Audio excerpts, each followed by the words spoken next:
नमस्कार, मैं रवीश कुमार। आज जब हम धर्म की बात करते हैं तो अक्सर श्रद्धा और आस्था की बात होती है। हम मान लेते हैं कि जो कुछ भी पवित्र किताबों में लिखा है वह अंतिम सत्य है, उस पर सवाल नहीं उठाया जा सकता। लेकिन क्या कभी हमने रुककर सोचा है कि इन किताबों के भीतर क्या है? क्या वे समाज को जोड़ने का काम करती हैं या तोड़ने का? यही सवाल आंबेडकर की चुनौती का केंद्र है। डॉ. भीमराव आंबेडकर ने एक बड़ी बौद्धिक लड़ाई लड़ी। उन्होंने हिंदू धर्म के उन तमाम ग्रंथों को चुनौती दी जिन्हें सदियों से पवित्र और अकाट्य माना जाता रहा।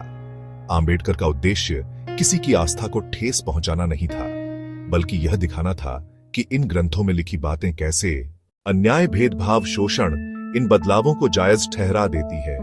चलिए सबसे पहले वेदों की बात करते हैं, जिन्हें हिंदू धर्म का सबसे पवित्र और मूल ग्रंथ माना जाता है। कहा जाता है कि वेद अपौरुषेय हैं, यानी उन्हें किसी इंसान ने नहीं लिखा, वे सीधे ईश्वर की वाणी है। आंबेडकर ने इसी दावे पर सबसे पहला और बड़ा सवाल खड़ा किया। उन्होंने पूछा कि अगर वेद इतने ही पवित्र और ईश्वरीय हैं, तो उनमें नैतिकता और तर्क की इतनी कमी क्यों है? जुए की प्रशंसा, शराब, सोमरस के सेवन का महिमा मंडन।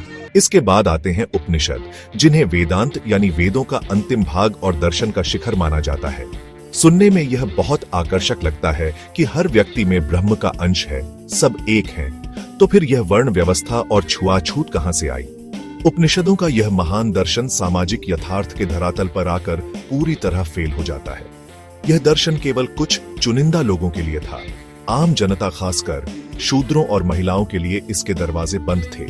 वेदों और उपनिषदों के बाद आंबेडकर ने अपना ध्यान मोड़ा पुराणों, रामायण, महाभारत। ये ग्रंथ आम जनता में सबसे लोकप्रिय हैं। इनकी कथाएं समाज के ताने बाने में रची बसी हैं। रामकृष्ण इन्हें आदर्श पुरुष और भगवान माना जाता है। आंबेडकर ने इन्हें आलोचक की नजर से देखा। पुराणों की अजीबोगरीब और अतार्किक कथाओं पर सवाल, देवताओं और असुरों के युद्धों का क्या अर्थ? देवताओं के चरित्र पर गंभीर प्रश्न, इंद्र, ब्रह्मा, विष्णु, छल, कपट, ईर्ष्या, व्यभिचार। रामायण पर उनका विश्लेषण तीखा था। राम को आदर्श नायक मानने से इनकार। शंभूक वध का प्रसंग, राम ने शंभूक का वध किया। शंभूक तपस्या कर रहा था। तपस्या केवल द्विजों का अधिकार। क्या वर्ण धर्म बचाने के नाम पर निर्दोष की हत्या मर्यादा पुरुषोत्तम है? सीता के साथ हुए अन्याय का मुद्दा, अग्नि परीक्षा के बाद धोबी की बात पर त्याग, घोर अन्याय। महाभारत पर भी आलोचना थी। यह ग्रंथ अधिक यथार्थवादी है, पर केंद्रीय पात्रों, खासकर कृष्ण की भूमिका पर प्रश्न। कृष्ण रणनीतिकार जो किसी भी हद तक जा सकता है। भगवद गीता पर प्रश्न चिन्ह। गीता वर्ण व्यवस्था का समर्थन करती है। व्यक्ति को अपने वर्ण के अनुसार कर्म करने का उपदेश। धार्मिक वैधता बनती है। ये कथाएं सिर्फ मनोरंजन नहीं है, ये एक सामाजिक व्यवस्था और मानसिकता बनाती है। ब्राह्मणों के वर्चस्व, क्षत्रियों के शासन, शूद्रों की दास्ता। जब हम आंबेडकर की आलोचना की बात करते हैं तो मनुस्मृति का जिक्र सबसे पहले आता है। यह वह ग्रंथ है जिसे आंबेडकर ने हिंदू धर्म में मौजूद अन्याय, असमानता, अमानवीयता माना। मनुस्मृति कोई कहानी या दर्शन की किताब नहीं है, बल्कि यह एक धर्मशास्त्र है, एक कानूनी संहिता है जो समाज को चलाने के नियम बताती है। आंबेडकर ने पाया कि यह पूरी संहिता वर्ण व्यवस्था के सिद्धांत पर आधारित है और इसका एकमात्र उद्देश्य ब्राह्मणों की सर्वोच्चता था। इसमें ब्राह्मणों को हर तरह के विशेषाधिकार दिए गए हैं, जबकि शूद्रों के लिए सिर्फ और सिर्फ कर्तव्य और दंड का प्रावधान था। यदि कोई शूद्र किसी ब्राह्मण को गाली दे तो उसकी जीभ काट लेनी चाहिए। यदि कोई शूद्र वेदों को सुन ले तो उसके कानों में पिघला हुआ सीसा डाल देना चाहिए। इसी घोर अन्याय के प्रतीक के रूप में डॉ. आंबेडकर ने 25 दिसंबर 1927 को महाड़ में हजारों लोगों के सामने सार्वजनिक रूप से मनुस्मृति का दहन किया।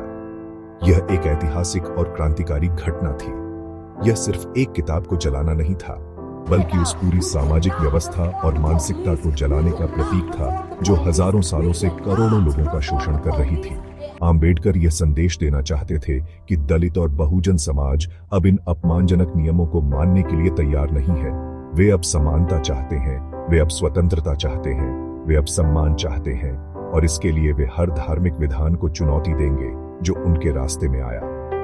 मनुस्मृति दहन का यह दिन आज भी दलित बहुजन आंदोलन में एक प्रेरणा स्रोत के रूप में याद किया जाता है।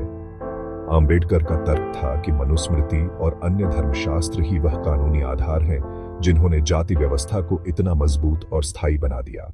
अंत में सवाल यह उठता है कि आम्बेडकर की इन आलोचनाओं का आज के समय में क्या महत्व है? क्या ये बातें पुरानी हो चुकी हैं?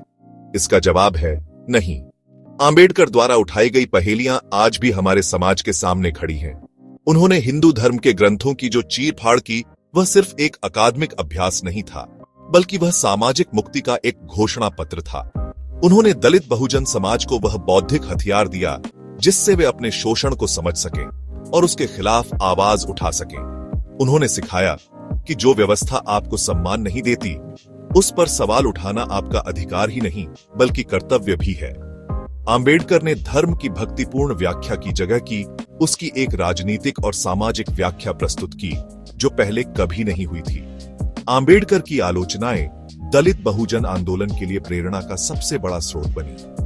उन्होंने यह आत्मविश्वास दिया कि जिन ग्रंथों को पवित्र और अकाट्य मानकर वे हजारों साल से अपमान सहते आ रहे थे, वे असल में विरोधाभासों, अनैतिकता, अन्याय, यह ज्ञान ने एक नई चेतना को जन्म दिया।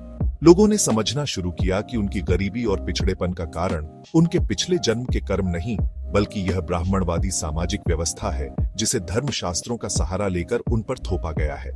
आम्बेडकर ने उन्हें बताया कि मुक्ति किसी देवी देवता की पूजा करने से नहीं, शिक्षा, संगठन, संघर्ष, यह चेतना आज भी दलित बहुजन राजनीति और साहित्य की रीढ़ है। आज जब हम 2025 में खड़े हैं, तब भी आम्बेडकर के सवाल उतने ही प्रासंगिक हैं। आज भी जाति के नाम पर भेदभाव, हिंसा, आज भी धर्म का इस्तेमाल नफरत फैलाने, राजनीतिक रोटियां सेंकने। ऐसे में आम्बेडकर हमें याद दिलाते हैं कि हमें किसी भी विचार या ग्रंथ को आंख बंद करके स्वीकार नहीं करना चाहिए। हमें हर चीज को तर्क, विवेक, मानवता